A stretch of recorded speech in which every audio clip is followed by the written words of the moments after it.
I'm Peyton Bell. I'm Mason Lee, and this is Destination SoCal. For our very first show, we'll talk about a ship with a questionable service history. A high school that's leading the rest of the state on a new graduation requirement. Rescue greyhounds that'll run right into your heart. A group of motorcyclists riding in OC for a charitable cause. And where you can get the friendliest sweets here in SoCal. Today we're here at the Anaheim Regional Transportation Intermodal Center, or ARTIC. And to set off, we're going to set sail straight into another transportation hub down in Long Beach. Our correspondent Dan Batson has the latest on a controversial ship set to reopen. Watching the waves crash from the Long Beach bluff, it's hard to miss the bright red smokestacks of the RMS Queen Mary on the horizon line. The ship, a relic from an era of opulence, is reopening for the first time in 3 years. She has survived a depression, a world war, the jet age, and at the end of her seagoing career, the shipbreaker's hammer. And now we can add a global pandemic to that list. We didn't want to miss this when we heard it was opening today. It was like fated to be that we were here on the day it was opening. But first, let's take it all the way back to the beginning. Before it permanently docked in the Long Beach Marina, the RMS Queen Mary served as a commercial cruise liner for the British Cunard fleet.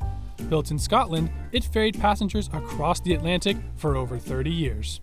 After being used to ship materials and soldiers in World War II, it brought a total of 800,000 people on transatlantic expeditions. That's about 2,100 per voyage. By 1967, she was retired from her service and purchased by the city of Long Beach. Transformed into hotel, museum, restaurant, and bar, the Queen Mary quickly became a go-to tourist attraction. Recently, however, the Queen Mary has started to feel her age. After years of mismanagement, 2 bankruptcies, and millions of dollars in repairs, the Queen Mary has been closed to the public for the last 3 years. This is where our story begins. Paint chipping and rust throughout, severe cracks, and a failing flood prevention system. In 2020, a list of over 100 necessary renovations and repairs were released. With this, and the tenants of 6 years filing for bankruptcy, the Queen Mary was turned over to the city. Urban Commons LLC had been given the task of maintaining and operating the ship in 2015, but left many of these urgent repairs to worsen. Most publicly, 19 of the Queen Mary's lifeboats had to be destroyed in the spring of 2022. They had been attached at the side of the vessel for 90 years, but started to rot and warp the Queen Mary's hull, bending it outward. In an attempt to salvage the pieces of history, the city auctioned off the lifeboats, but no substantial bids were placed, and all but 3 of the 22 original lifeboats were destroyed. The city of Long Beach estimated that to start working on critical repairs, including these lifeboats, $5 million would be necessary. A vote was held, and the funds were allocated. But since that allocation, there has been some questions about where that number came from. A city auditor's report in 2021 discussed the misuse of city dollars starting from the previous tenant until now. Robert Seacrest serves as an expert witness on cases regarding the construction and upkeep of marine projects. He says that the city developers didn't bring on the appropriate experts for cost estimation and the execution of repairs on the vessel. Seacrest said as this is a specialty project, it should not have been handled by the General Public Works Department. The government in Seattle created an entire agency to build the Safeco field. That's an example of where a government was able to hire an entire team of experts to build a state-of-the-art facility.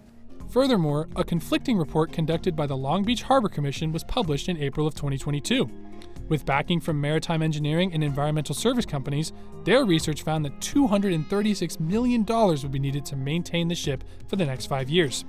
They projected that the Queen Mary would only produce $38 million in the same amount of time. There was a mayor of Long Beach at one point that described it as a tombstone in a graveyard that nobody goes to visit. John McLaurin, president of the Pacific Merchant Shipping Association, frequently addresses Long Beach City Council on this topic. His organization believes that spending city dollars on the ship doesn't have the port's best interest in mind. It's a very complex issue. It costs an awful lot of money. People are afraid to either fully fund it which in the case of the Queen Mary is in the hundreds upon hundreds upon hundreds of millions of dollars, or they're afraid to say, okay, we've seen the run, we've had a good run, it hasn't worked, it's time to move on. Despite criticisms like these, in December of 2022, the city of Long Beach and its new tenants, Evolution Hospitality, announced the reopening of the ship for this spring. Today is the big day. The Queen Mary finally reopens to the public after 3 years of closure and repairs. Today, Saturday, April 1st, is the soft reopening with tours sold out for families, friends, and tourists alike who are ready and excited to step right back on board. After speeches from the Commodore, we are keenly looking forward to ushering this great vessel back to a vibrant, successful life in this year of 2023 and beyond. the inaugural tour group counted down to hearing the RMS Queen Mary's foghorn blare for the first time in 3 years. 3, 2, 1.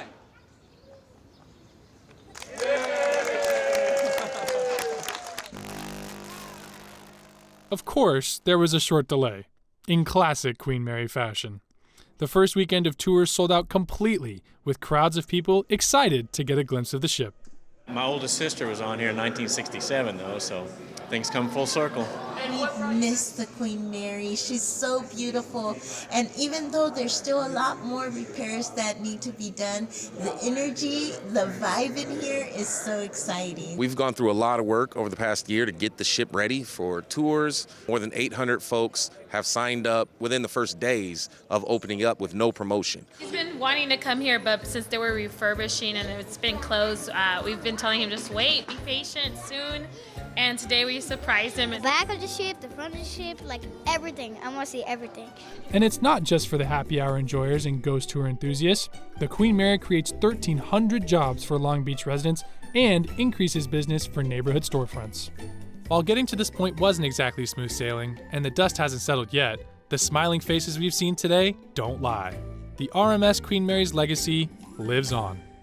I'm Dan Batson, reporting from Long Beach, California. Thanks, Dan. Wow, a lot has happened behind the scenes. Tours of the historic Queen Mary are now available to the public, and reservations for the onboard hotel and restaurant will be available starting May 12th. And coming up after the break, we'll see how one local high school is bringing the world to Orange County. And after that, donuts are sweet, but the service here is sweeter. We'll have this later on Destination SoCal. Portola High School in Irvine is set to open one of the first ethnic studies courses in the state next year. You know, Peyton, as a Portola alumni myself, I'm super excited to hear about this.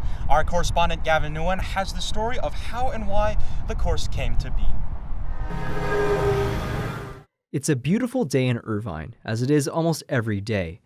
As one of the more affluent cities in the county, it's sometimes stereotypically referred to as the bubble, isolated from the worries of other cities in the county. But in some places, like here at Portola High School, teachers are working to pop that bubble for their students. It starts with history teacher Virginia Nguyen, who has worked at Portola High for several years. Though she lives and works in this area, her family history comes from elsewhere. So much of my identity is ingrained in how I teach. I came from a Vietnamese refugee community, and that community was extremely disenfranchised, couldn't speak English. Many of them were considered poverty level, including my family. Nguyen's background, as well as several tragedies during the COVID-19 pandemic, like the murder of George Floyd and the Atlanta spa shootings, motivated her to co-create an initiative called Educate to Empower, which helps teachers create curriculum that empowers their students. For Nguyen, change simply wasn't happening quickly enough. And I love to be a teacher, but it's not moving fast enough. Our power sometimes has to lie outside of the classroom in the community, and we cannot be withheld to just the school system and just the school district and just the classroom or school walls. So, when she read The People's Guide to Orange County this past year, a book written by 3 professors based in OC about the cultural history of the county, she decided to write lessons on it. Lots of lessons on it. So the purpose of the class is to redefine Orange County and make it more representative of whoever the student body is that is taking the class. So imagine how our media already portrays Orange County. This is all white. But look at this one. If I change the story and I really zoom in on the actual people who live in Orange County, what a game changer of a difference of a story. A few months ago, Nguyen teamed up with fellow Portola visual arts teacher Kirsty Thompson to propose the course to the school. Now, that course is set to be offered this upcoming school year, the first in IUSD and one of the few in OC. But soon, courses like these will appear across the state. A bill passed in 2021 will require all high schools in California to offer ethnic studies courses to their students starting in the 2025 to 2026 school year.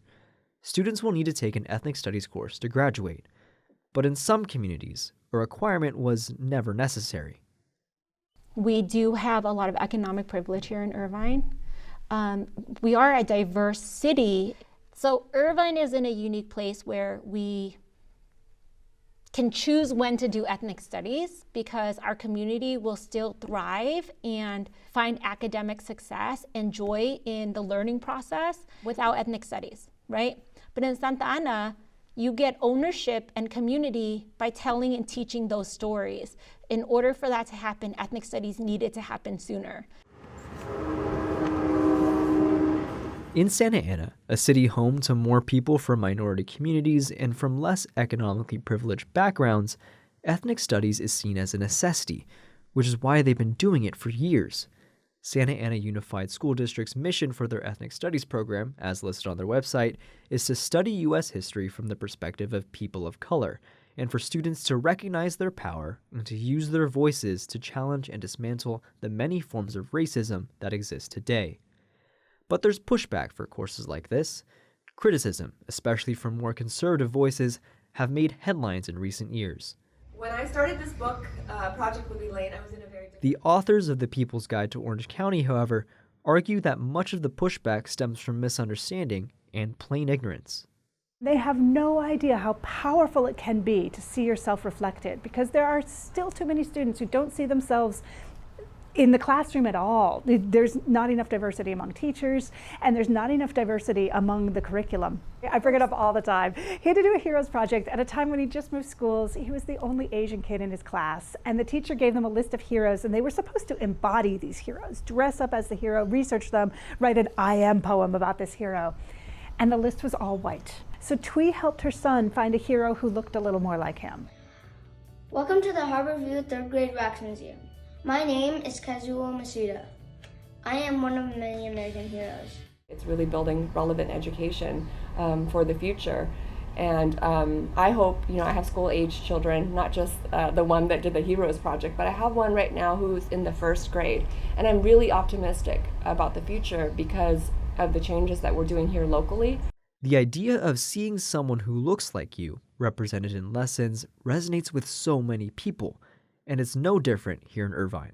The problem, the accessibility simply hasn't been there. Kirsty Thompson, who also grew up in Irvine, I wasn't able to take any course that was like this until my graduate programs. I've been hearing from a lot of my seniors that they're bummed it wasn't offered sooner and they really wish they could take it. That interest is what motivates teachers like Nguyen and Thompson to develop courses like this, especially since they believe they're so important. I would say I would want students to leave the class with having a lens of criticality, being able to look at the world and see it from multiple perspectives. I share this story because I don't want it to be just for educators. I want everyone to imagine and dream. Like if there's a problem out there, if there's an issue out there, if there's something that really speaks to your heart and you want to address it, don't let the limitations of a building, don't let the limitations of your regular work, your 9 to 5, limit you. Thank you. I assume they're being taken. That and many more important lessons will be taught here at Portola if enough students enroll for the course next year. Reporting for Destination SoCal, I'm Gavin Nguyen.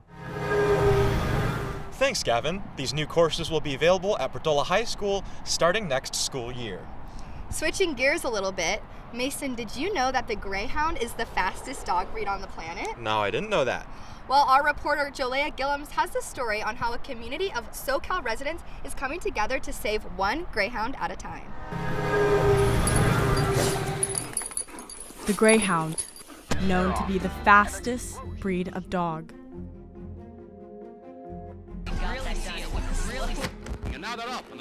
One of the oldest dog breeds in the world.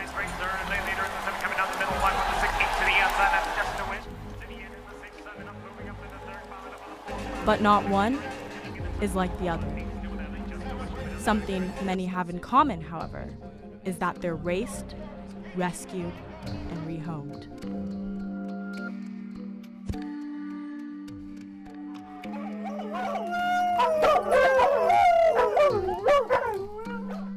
For some people, owning greyhounds means being a part of a tight-knit community. Here in Orange County, a group of greyhound owners meet up every week to take their dogs on a walk. Okay, come on. I'm going. Where are we going? My name is Bruce Cashin, C-A-S-H-I-N. So I've had 9 greyhounds and a mix. I like to take the ones that nobody else can take, or will take, or have taken and have come back. Because those are the ones, if they're easy to adopt, they would have been gone by the time they were 6 or 7 or 8. Good boy. I adopt them and I try to help them. I try to make them be the dog they kind of want to be. Not the dog I want them to be. Each of these dogs has a special story. Before they found their current homes, they had careers racing competitively. I know he came out of Texas. He was owned by a syndicate, like a racehorse. There were a bunch of people that owned him. And as a matter of fact, if he was any good, he's only 5, he'd still be running. But too smart. They may not be perfect for everybody, but for me, they're perfect. In fact, greyhounds are typically bred and trained for one main purpose: to race. But what happens when they can no longer compete? That's where GreySave comes into play. It's a greyhound rescue, adopt, and support group based in SoCal. This group provides medical care and socialization training to help these dogs adjust to life as a household pet and family member. The services even include a special spa day. I'm having a pawsome time here at GreySave Spa Day, and I'm getting ready to pamper some pups. Let's do it. While these furry friends enjoy their relaxing spa day with baths and manicures, or should I say pawicures, they sure do deserve it in their new retired life. Hi, handsome. Leslie explains what life was like at the track. They're taught to race after a stuffed animal. So they put a stuffed animal on the lure. On the racetrack that's oval, there's a bar that comes out here with this thing on it. And the dogs they're behind a wooden barrier here with the flaps that go up like this, right? So they're behind that and they know what that means. They know they're going to run and they're very excited and they're like all hyped up. And they hear the noise, it makes kind of like a whirring noise when this thing comes around. Well, it comes around to right in front of them. Their flaps open and they chase that thing all the way around. They come to the finish line and that's who decides who's first, second. The dogs think their whole goal is to get that little stuffed animal. So when they start playing with stuffed animals, when you get them into a home, it's like natural to them to throw them in the air, sometimes to chew them up, and, do those kind of fun. But how did they get here? Volunteers drive down to the nearest track down in Mexico, load them up, and bring them back across the border.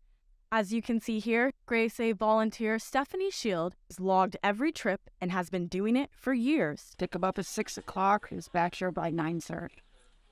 And D starts, and that's, so they've been off the track how long? A couple hours, and People was. Oh, look what I can do. I'm here in front of Gracie's actual bus that they take down to Tijuana, Mexico, and rescue retired race dogs and bring them to their forever homes. Greyhounds that have a history of racing can be identified through a permanent mark in their ear. Stephanie unloads the dogs, knowing soon it'll be for the last time. For decades, these dogs have been bred and trained solely for the purpose of racing. But soon, their fate will change. Amendment 13. Amendment 13. Amendment 13 passed. 69% of voters approved banning dog racing in the state. Dog racing is no more at Derby Lane. After 95 years, the final race was yesterday, and now many want to know what the future holds. As the last of the greyhounds to leave the track, they are met with open arms by animal welfare groups and loving families, eager to give them the life they have always deserved. Final push will be something like that. We'll probably just go for like 3 days and load up. Florida has become the latest state to ban dog racing, but down in Mexico, it's still happening. We're at the finish line. That's sad to me, actually. We'll have a glass of champagne and we'll go, and then we'll all go home and crawl into bed, get our fetal positions, and cry over it out.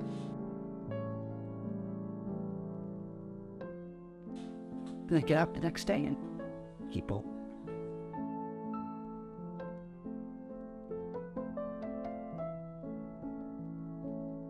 I'm Julia Gillums for Destination SoCal.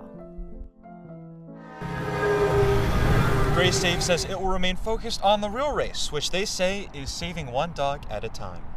Mason, have you ever ridden a motorcycle? No, I can't say I have. Well, coming up after the break, we'll take a look at a local group looking to make a change. Here in Orange County, a distinguished group of motorcyclists meet every year for a good cause. Brady Grestis has the story. Once a year, motorcyclists all around the world meet up to ride their bikes and raise awareness. Orange County riders meet here at OC Motorcycle in Costa Mesa.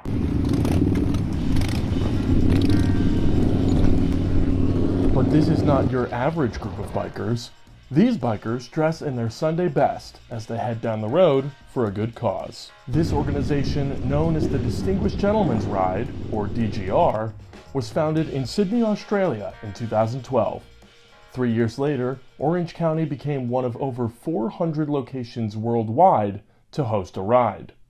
They share a mission with Movember, their charity partner, to spread awareness for men's mental health, suicide prevention, and prostate cancer research.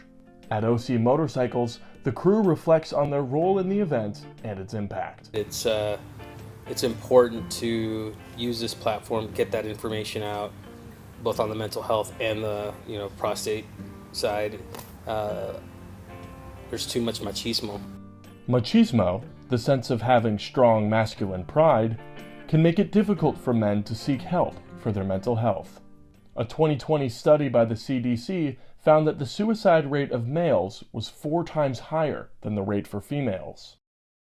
DGR volunteer Martin Mahano shares why this issue is important to him. I look forward to this ride every year. Plus it hits home more on the mental health side. I've lost friends and family because of mental health issues. Both Martin and fellow DGR organizer Jimmy Williams agree there is a stigma around men's mental health, one that DGR aims to break through. As motorcyclists, we kind of think we're tougher than normal, so we don't got to talk about that mental health or regular health stuff. Along with ending the stigma, DGR encourages men to get screened for prostate cancer. This screening can be life-saving for many. It's the perfect platform for us to kind of disseminate this information, let people know, your friend who got sick a while ago, just knowing, that you should be checking and taking care of yourself ahead of time was probably really helpful for Absolutely. him. Yeah. By bringing people together, the ride starts these conversations while also creating connections. Eric Morley, a founding member of the organization's OC branch, says DGR is a community. Coming together for the better good, and you got like-minded people around you too. And so when you have like-minded people, you have like-minded conversations. And some of my best friends I've met through the Distinguished Gentleman's Ride. The community continues to grow, with DGR's activism reaching across the world. Ride goes around the world in 700 different cities around the world at the same day. Morley explains just how far the importance of their mission goes. You know, it's interesting because I was watching last year is, you know what, throughout all the problems that Ukraine has, they had over 90 riders that actually rode for it. And I was pretty impressed with that whole thing. To help bring the impact of DGR to light, they raised over $6 million last year through roughly 94,000 riders. The group is not only riding for charity, but also turning heads while doing it. The riders are known for dressing up in dapper attire. Martine and Jimmy of OC Motorcycles explain why this is part of the event. It's just a way of showing people that aren't within the community that there are distinguished gentlemen and distinguished women that ride with us for a greater cause. And when you see us out there, all 400 bikes, all looking the same like that, it shows that we're standing together. United. It really makes a point. I really like that about it. The Orange County branch is already making a difference in 2023. The riders have raised almost $60,000 in donations ahead of this year's ride. However, you can't put a price on what riders gain from participating. Well, it will change the way you look at motorcyclists, number one. It'll change the way you think about your brothers, right? And you'll have a blast. And like, come on, I mean, those three things all sandwiched together, like there's not too many things in our world today where you get to experience those three things all at once. If you'd like to take part in the ride, gentlemansride.com has links to donate or sign up. I'm Brady Grustis reporting. I do have to say, all this travel has got me feeling hungry. Well, good news for you, Mason. Our reporter Emma Charles took a look at one of the friendliest places to get a sweet treat in Orange County. Take it away, Emma. Here we go, and the muffin. Thank you. Yeah, thank you. Tell Dad I said hi. I will, yeah. 12:36. This is please. Alan Doe, no pun intended, the second-generation owner of Friendly Donuts. Talking to Alan, it's not hard to guess why it's called Friendly Donuts. But besides the welcoming workers, the menu offers the tastiest donuts in Orange County. There's a lot more to Friendly Donuts, though, than just fun. Alan's family worked hard to make their American dream a reality.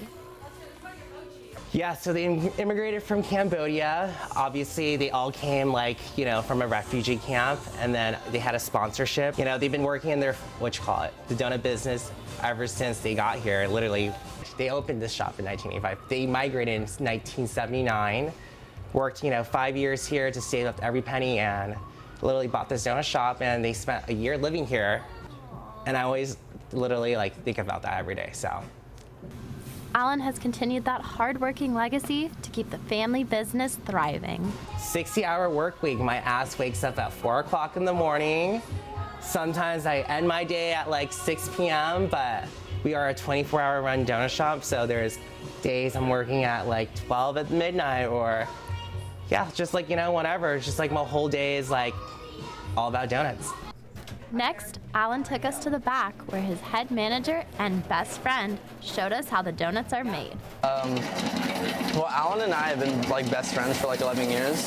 And then when he started kind of taking over the family business is when I kind of came in. But initially I just started working front of house, and then he just asked me if I wanted to learn how to start baking. And I was like, yeah, sure, why not? And then now we're here 2 years later. Yeah, crazy. Oh, right now I'm mixing an egg, some flour, and some water, and it's gonna make our cake donuts. So, yeah. We asked how many donuts he made a day. Hundreds, for sure. It's pretty insane. What this one donut shop cranks out in the matter of 12 hours, it's insane. And how many he's making now. This is 3 pounds, so this is gonna be about it's a pound. 1 pound is about a dozen donuts. So yeah, this is gonna do about 3 dozen, maybe a little bit under, a little bit over. And at night, between 8 and 1 in the morning, 8 p.m., 1 in the morning, it's so busy. And then you have to fry them, and then you have to ice them, so that whole process might take a few hours, but that just depends on how many donuts you're making. So I'm gonna make a small batch of those kind of donuts in a little bit.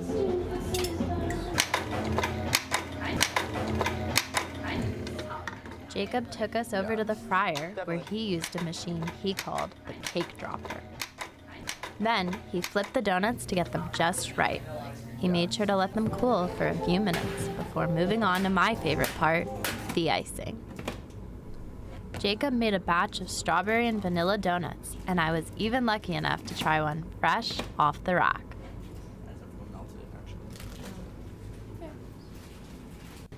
Afterwards, Alan showed us some of the other unique flavors the shop has to offer. Our flan donuts, I do love our lemon old fashions here too. Those are really good. We asked Alan how he gets his crazy donut ideas. I kind of just traveled around, like, everywhere I go. I always stop at a donut shop, and obviously I take, whatever they got and make it a little bit better over here, I would say. We asked why people choose Friendly over big chain donut shops. We have a fryer back there. That's all I gotta say. Dunkin' Donuts has a walk-in freezer, and you didn't hear that from me today. No, but seriously, we just keep our, just like mom and pops. We literally take care of we take literally so much pride in our work and stuff and craftsmanship that quality control. My ass is eating a donut every day, making sure that donut is not dry. So, yes, that's my main goal is to make sure that we have every donut you can imagine. Yeah. And that is still my mission to this day, to find every donut you can make here. So next time you want a donut and to see a friendly face, you know where to go. But it's nice seeing you guys. Take it easy. Bye. See ya. Do all your homework. Well, now I'm hungry. Let's go grab a bite. I'm Peyton Bell. I'm Mason Lee. And this has been Destination SoCal. See you later.